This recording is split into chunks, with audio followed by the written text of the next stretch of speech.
Não poderia ter jeito melhor de começar no YouTube falando deste livro incrível, Fahrenheit 451, de Ray Bradbury. Então, eu sou a Nick, sintam-se à vontade e bem-vindos ao Mala de Livros.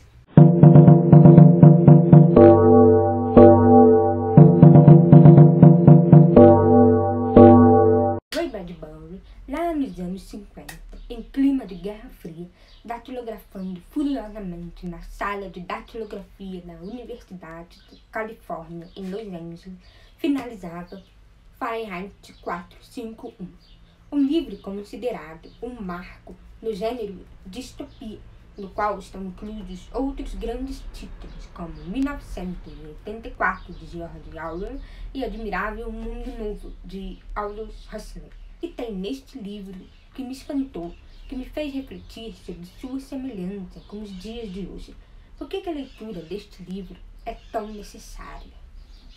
A história deste livro se passa em um trágico cenário político e social, onde os livros são queimados pelos bombeiros e os cidadãos são alienados pelos meios de comunicação interativos. O que é isso? São espécies de televisões onde passam programas cuidadosamente criados para interagir com o telespectador como forma de controle social. O telespectador recebe até um roteiro do programa e, conforme vai assistindo, pode participar, sentindo-se parte daquela família na televisão. Assim é a sociedade neste livro, profundamente alienada, sem memória do passado, condicionada, influenciável, sem personalidade. Então, Guy Montag, nosso protagonista, é um bombeiro, parte desta sociedade, relativamente confortável com o seu trabalho, que é o de queimar livros, onde quer que estejam escondidos. Como que esses livros são encontrados? Através de denúncias da própria população, onde alguém desconfia que há, por exemplo, um livro na casa vizinha, então essa pessoa avisa o quartel que manda o caminhão de fogo para lá. Se eles encontram livros na casa, queimam tudo lá mesmo. Nessa época, as casas são uma prova de combustão, ou seja, os livros se tornaram um crime para a própria população. A própria população ajuda o sistema a banir o pensar, o conhecimento, a filosofia, a história, a literatura, coisas que causam descontentamento, mal-estar, tristeza. Imagine um mundo assim, sem noção alguma do passado. Imagine Shakespeare, Mann, Dickens, Austen, todos os livros possíveis e imagináveis, simplesmente evaporando. Até que um dia, Guy, voltando para casa do trabalho, conhece sua vizinha, Clarice, uma adolescente de 17 anos, muito faladeira, espontânea, que começa a conversar com ele sobre várias coisas aleatórias. A conversa é uma coisa inédita para ele, já que naquela sociedade ninguém conversava mais, não havia mais diálogos profundos, troca de ideias. Guy, então, graças a Clarice, vai percebendo que alguma coisa está errada.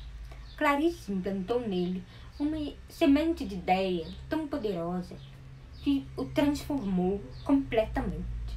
A história centra especialmente na evolução dos sentimentos de Guy em relação ao sistema, ao seu trabalho, à sua esposa, uma pessoa alienada que vivia dias e dias presa às televisões interativas, até que um dia ele explode. E essa é uma parte muito legal do livro. Eu não vou entrar muito em detalhes, porque o meu desejo é que você tenha essa experiência literária também. É interessante observar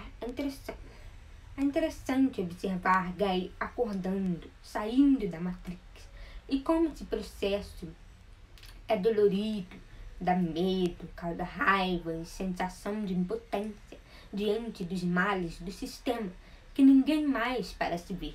tão alienada estão essas pessoas. Para você ter uma ideia, está acontecendo uma guerra de pano de fundo na história, do qual Bradbury não entra muito em detalhes, mas faz a gente perceber que a população não está nem aí para a guerra. A população só quer saber das televisões, dos programas e dos remédios. Os remédios anestesiantes que tomam para fugir da realidade, preencher o vazio de suas existências. Desesperador, não é? Como Guy vai preservar a memória dos livros? Há alguma escapatória para tudo isso? Onde ele vai encontrar esperança? E é essa reflexão que este livro me deixou. Com seu final, na minha opinião, arrebatador. Um final impressionante.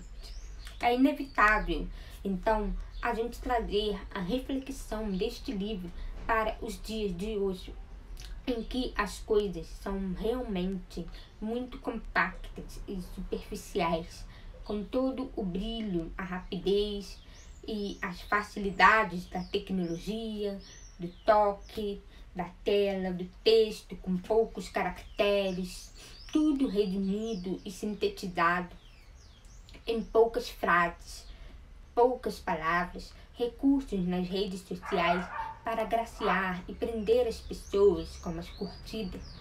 Desde o surgimento dessa indústria do entretenimento, o hábito de leitura, o hábito de ler, tem se perdido cada vez mais.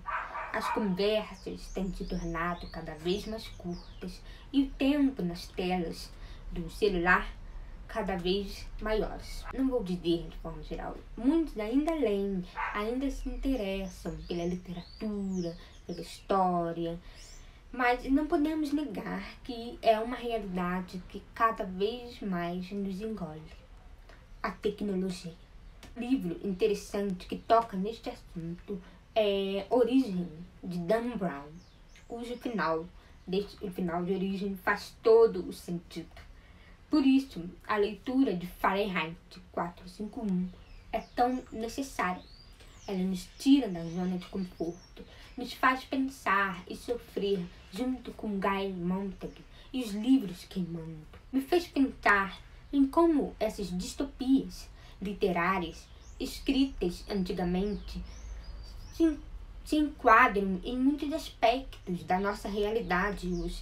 É muito importante a leitura destes livros, pois você, leitor, você é quem preserva a memória do saber, do conhecimento, da história e da literatura e passa adiante. Uma curiosidade de Fahrenheit 451 é que este livro possui uma adaptação para o cinema de 1966 do diretor francês François Truffaut, um dos expoentes da Nouvelle Vague, um movimento cinematográfico que ocorreu na França nos anos 50. Vocês já leram Fahrenheit 451?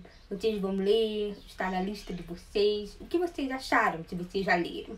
Deixa aqui o seu comentário.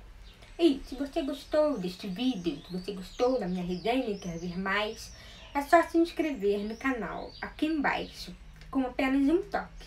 É isso, um grande abraço para vocês e até o próximo vídeo.